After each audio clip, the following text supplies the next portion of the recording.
Boa noite, gente boa do Band News.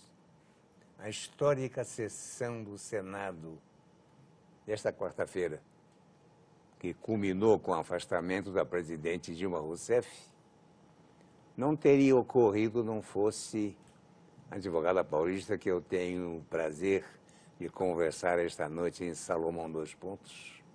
Juntamente que ela esteve com o jurista Miguel Reale e promotor Hélio Bicudo, ela fundamentou e redigiu o pedido de impeachment que deu origem à cassação de Dilma. Desde que o pedido foi aceito pelo presidente da Câmara, foram 9 meses de muita tensão e inúmeras idas a Brasília para defender os argumentos que acabaram embasando a acusação e a destituição de Dilma Rousseff. Sua última viagem à capital, para a sessão final do processo, foi particularmente tensa, cheia de emoção.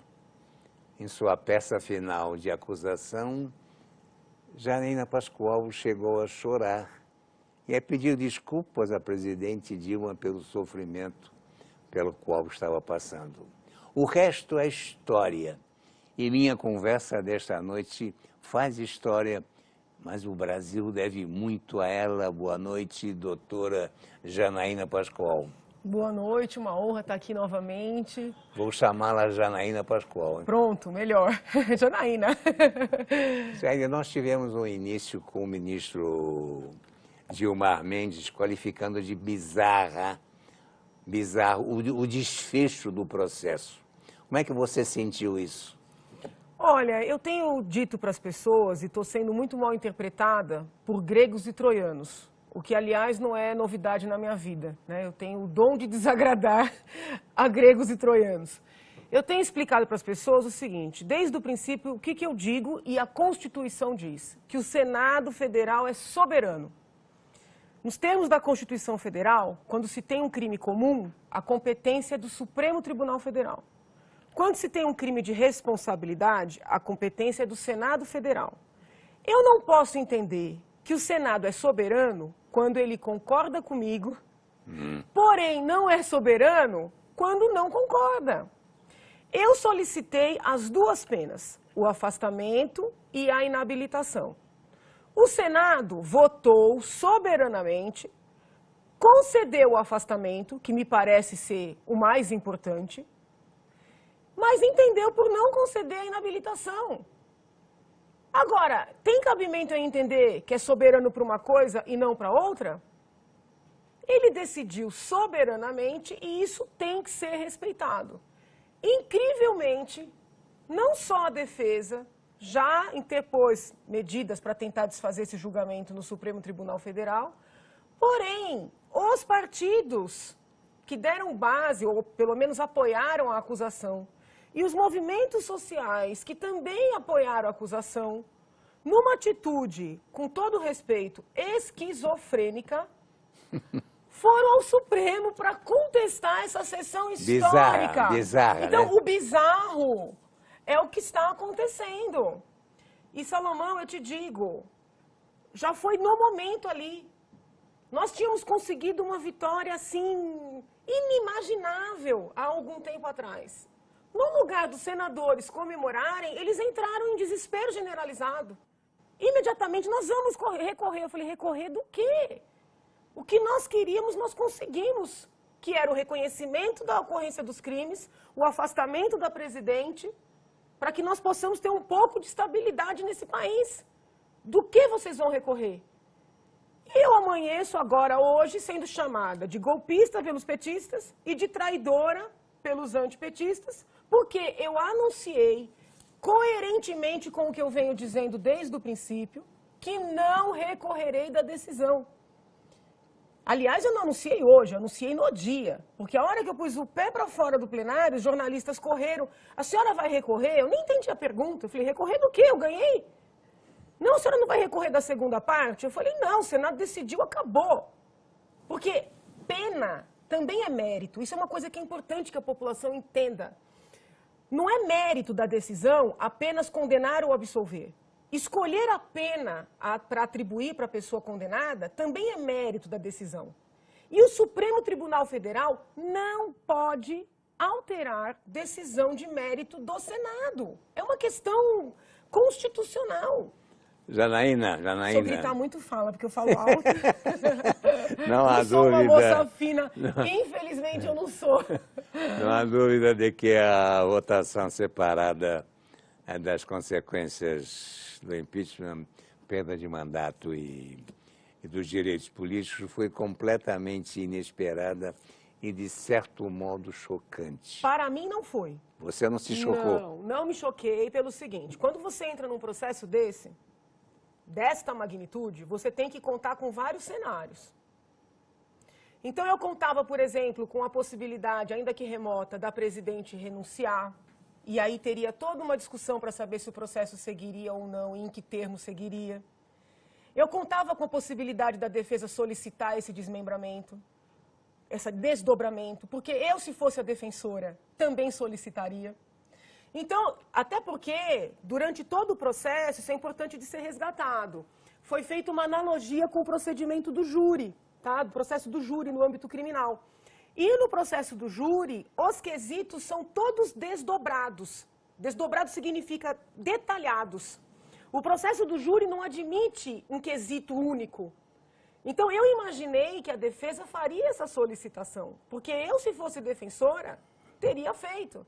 Então, aquele cenário já era esperado por mim, tá compreendendo? Porque Sim. Antes de eu entrar numa audiência, qualquer que seja ela, não precisa ser audiência, uma coisa grande como essa, eu sempre penso em todas as possibilidades e me preparo para todas elas, entendeu?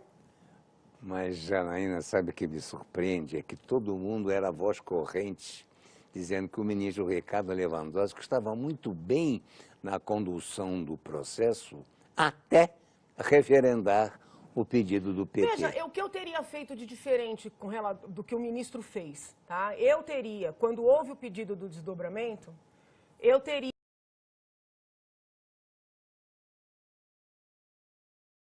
Se eu fosse a presidente da sessão, teria feito isso. Porque na época do Collor, foi isso que o ministro Sidney Sanches fez. Ele submeteu ao plenário se o processo continuaria ou não. Porém, o ministro Lewandowski decidiu seguir um regimento interno da casa que dizia o seguinte: se apresentar esse tipo de proposta, tem que ser votado direto. Então, ele fundamentou a decisão dele e, ainda que não tenha sido, vamos dizer, a melhor decisão, na medida em que o plenário vota, referendou. Porque o plenário poderia ter dito sim. Por exemplo, ele falou, vai aplicar essa pena, o plenário poderia ter afastado aquela iniciativa aplicando a pena, tá entendendo? Não sei se eu estou sendo clara. Na medida em que o plenário decidiu a questão... Você tem um bom tempo para ser clara, mais do que isso eu não acho possível. Referendou. Eu acho muito importante a gente resgatar o processo do Collor. Tá? O que eu fiz na semana anterior a esta semana da sessão de julgamento? Eu peguei o processo do Collor e reli todos os debates que ocorreram quando o Collor renunciou. Foi um debate riquíssimo, riquíssimo. Porque naquele momento prevalecia o entendimento de que a pena de inabilitação ela era acessória. O que significa isso? Se a pessoa não tem mais mandato, não há que se falar na inabilitação, porque ela é uma pena acessória. Então, à época, os defensores de Fernando Collor sustentaram isso, inclusive com base no ministro Paulo Brossat, que é o livro mais respeitado nessa matéria, que é o livro que eu sigo, mas que não foi o livro adotado em vários momentos desse processo. Digo da Dilma. No caso do Collor também não. Os defensores do Collor disseram o seguinte, olha, como o presidente renunciou, ele não pode continuar sofrendo o processo para receber a pena de inabilitação. Porque a pena de inabilitação, ela é acessória. Essa era a argumentação da defesa. Os políticos da época entraram em desespero. Porque eles disseram assim, como é que a gente vai justificar para a nação que tudo isso aqui deu em nada? Que o homem renunciou e não sofreu nada.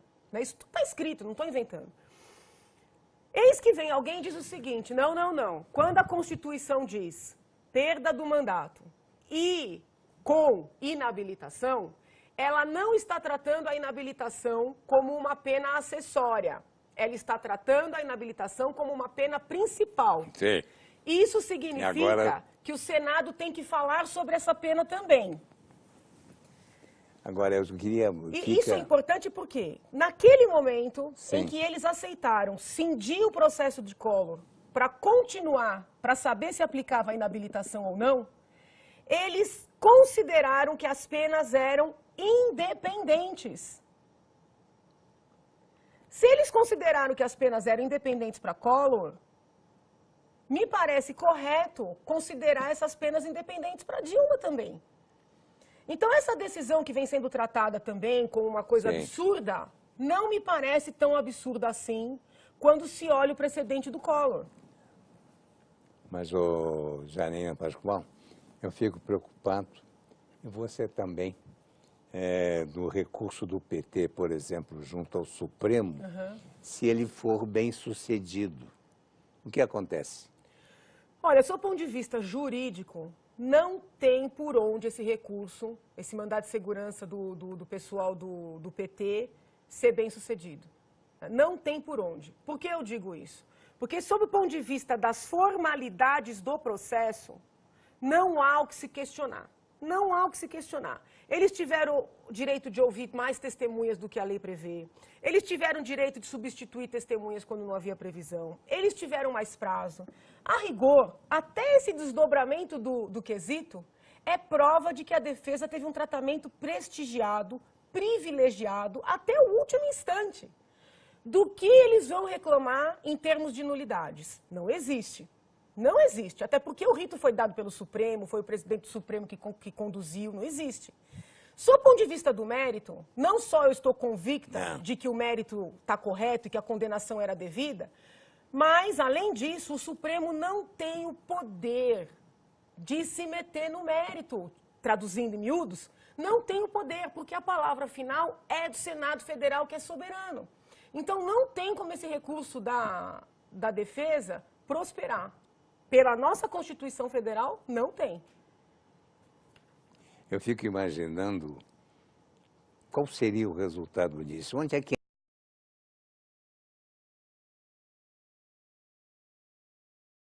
Assim, perda do mandato com inabilitação, as pessoas entendem que não poderia haver a dissociação das penas.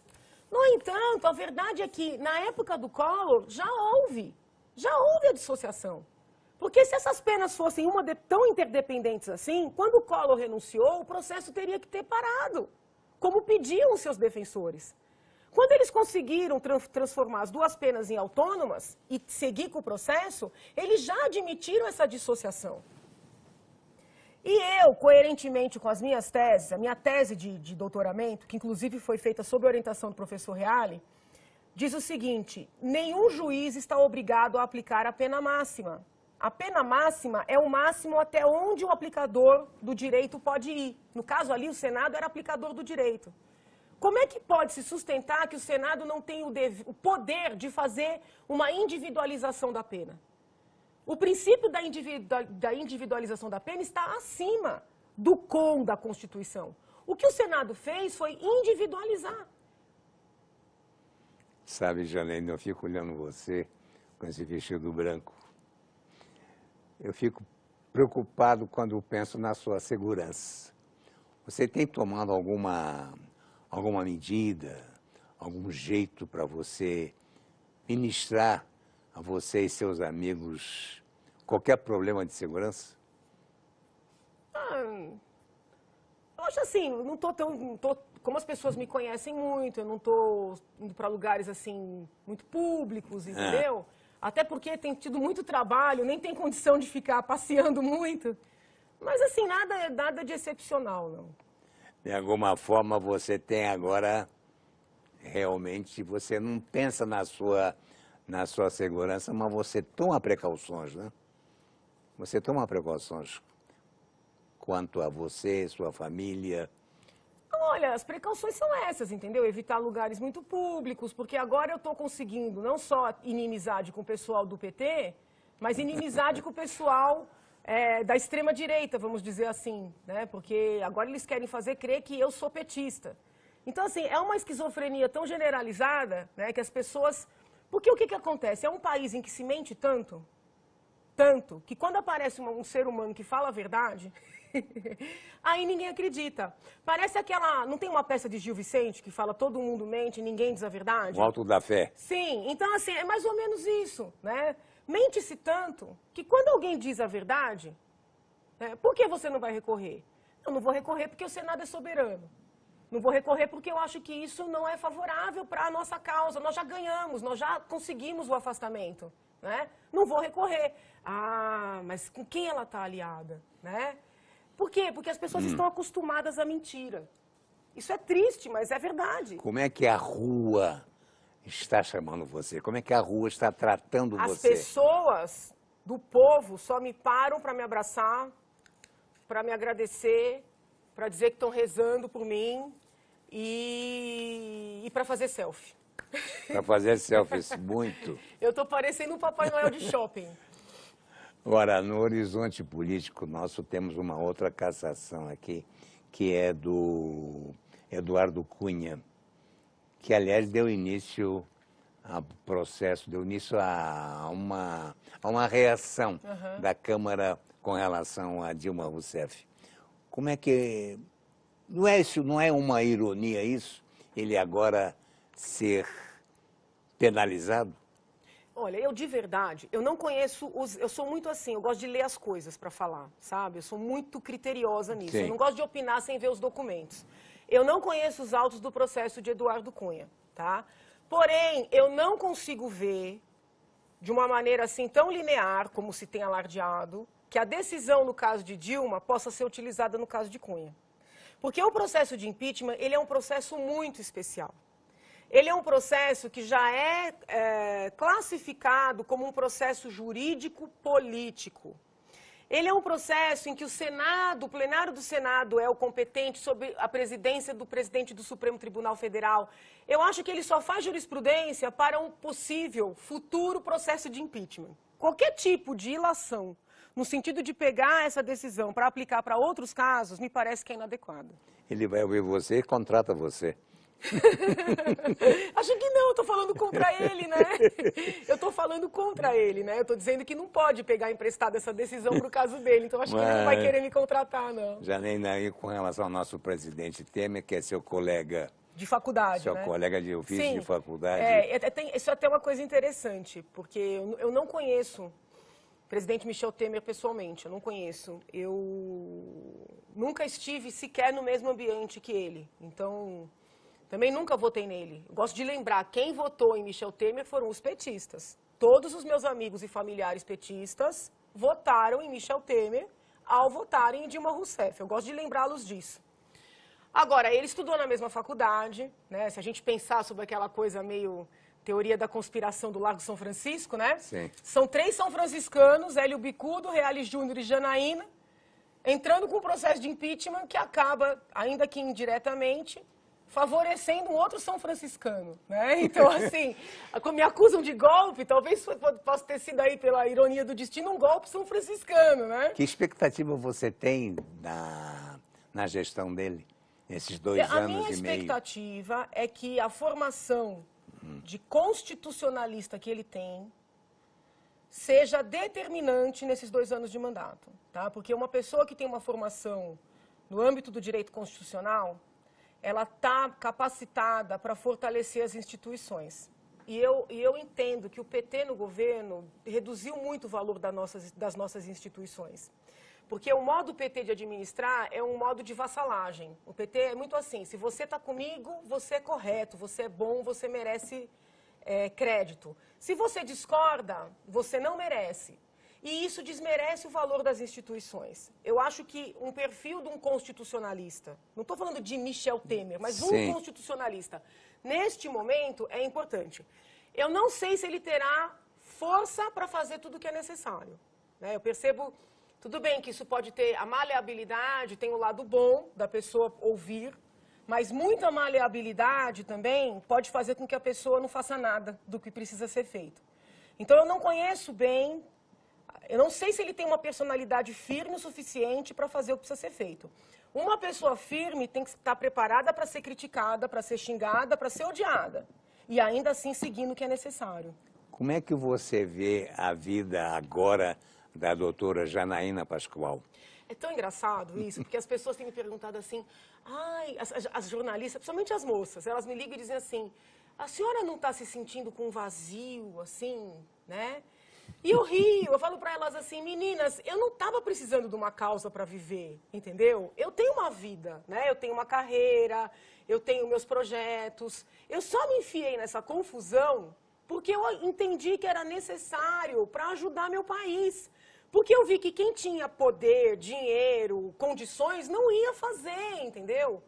Eu procurei muita gente antes de eu me meter nisso. Então, assim, tudo que eu quero, aquilo que eu falei na minha fala final lá, voltar para a tranquilidade do anonimato, a verdade é essa, isso é tudo que eu quero, entendeu? Quero poder voltar para a minha vida, eu estou com as minhas pesquisas paradas, eu estou com um monte de coisa parada em função desse processo, né? Então, assim, só o que eu quero é a vida normal. Como é que você causou a você alguma espécie, alguma diferença quando você notou alguma coisa no processo do impeachment que você não faria? Você voltaria a fazer de novo? O processo? É. Então, com todo o sofrimento, com todas as dificuldades, que não são poucas, com todas as críticas que vêm dos mais variados lados, eu faria tudo de novo. Isso não quer dizer que possa acontecer agora. Como assim? Não, que o Supremo venha com uma nova Não, versão. se acontecer do Supremo descumprir a Constituição Federal e anular a sessão, se isso acontecer, haverá uma nova sessão neste mesmo processo. Entendeu? Então, se eventualmente o Supremo, seja com base na impugnação da defesa, seja com base na impugnação desse povo todo que estava com a acusação e está fazendo essa barbaridade. Né? É bom que estejam filmando, porque eu estou avisando. Eu estou avisando os partidos todos, eu estou avisando os movimentos todos. O que eles estão fazendo é uma barbaridade, é uma temeridade, é uma irresponsabilidade. Se em função dessa avalanche de recursos e mandados de segurança e quejandos aí, alguma coisa acontecer no sentido de anular a sessão, será feita uma nova sessão no mesmo processo. Entende? Não tem necessidade de entrar com um novo pedido. Porém, na eventualidade disso ocorrer, eu gosto de lembrar que a lei diz o seguinte, se em 180 dias o processo não terminar, a presidente afastada volta para o seu cargo. Então, se eventualmente algum desses N recursos levar a uma anulação da sessão, no dia seguinte o presidente Dilma está empossado, está reempossado. Como é que você vê isso? Olha, eu fiz o que Veja, eu fiz tudo o que eu podia, o que o meu preparo jurídico, né, me possibilitou para ajudar o país. Mas eu não posso impedir as pessoas de procederem conforme elas entendem que é o certo, entendeu? O meu limite é fazer isso aqui, é alertar. Eu alerto aqui, eu alertei pelo Twitter, eu alertei por e-mail para aquelas pessoas que eu tinha e-mail, tentar explicar o erro que eles estão cometendo. Mais do que isso eu não posso fazer, só posso lamentar. E o Brasil, como fica depois do impeachment? Olha, eu acho que esse processo, ele foi muito positivo para a nação. A nação amadureceu muito, né? Antes desse processo, as pessoas não sabiam exatamente o que era responsabilidade fiscal, não entendiam bem o que era um processo de impeachment, não estavam muito preocupadas com a política. Hoje elas se sentem parte, elas querem compreender, e não são só aqueles que estão engajados em movimentos, as pessoas comuns. E compreenderam muito mais com as suas explicações. Olha, eu vou no supermercado, as pessoas me param para fazer um selfie, para tirar dúvida. Então, assim, eu só peço, por favor, não fotografe o pacote de papel higiênico, né? Porque ficaria esquisito. Mas, assim, eu acho que esse amadurecimento é um ganho muito grande, sabe? Ele é um ganho muito grande. E outra, eu penso que nós demos um exemplo para o mundo. Porque no mundo, todo tipo de mudança tem acontecido como? Com sangue, com revolução, com golpe, com gente na rua, com arma, com violência. E nós conseguimos fazer uma mudança muito significativa, tudo dentro de um processo transparente, público, correto, constitucional, entende? Eu acho que isso é uma conquista que ninguém vai nos tirar. Janaína Pascoal, muito obrigado. Eu que agradeço a honra. Valeu muito, viu, Janaína? Eu que agradeço a honra. Sempre uma honra estar aqui. Quero ficar com esse seu sorriso de fé, de esperança, de boa coisa, na boa causa em que você se meteu. E que nós aplaudimos, e torcemos para que dê certo. Obrigado, Janaína Pascoal. Parabéns. Obrigada, eu que agradeço.